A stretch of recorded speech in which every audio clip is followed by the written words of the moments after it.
Lotion Okay recommendation. guys, share ko lang. Alam niyo ba tong lotion na to from Lux Organics? Muntik ko na siyang mabigyan ng bad reviews. Hindi ko pa to nakita sa TikTok nung pumunta ako ng Watson. Ay nakita ko may 50 plus SPF, PA++++, yung ano niya, SPF niya. Yung lotion ko talaga is yung retinol nila na serum. Trinay ko to kasi nga ang laki ng SPF.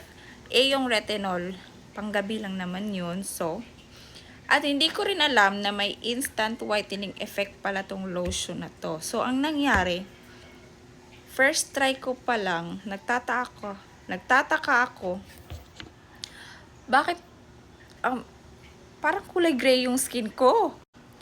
And then, kapag na-absorb na siya ng skin mo, nagiging dry at nagpapatsi-patsi siya. Kaya sabi ko, bakit ganito to?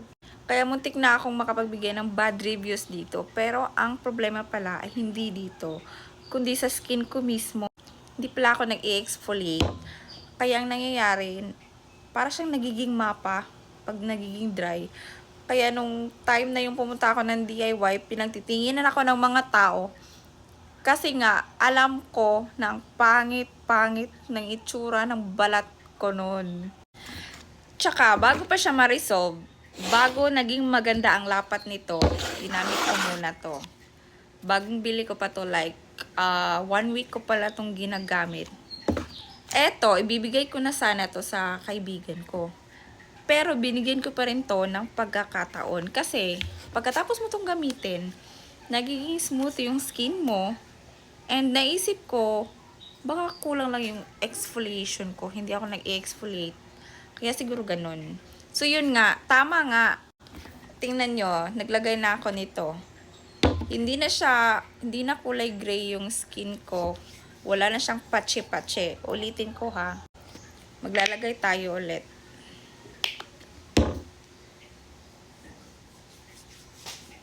Yan.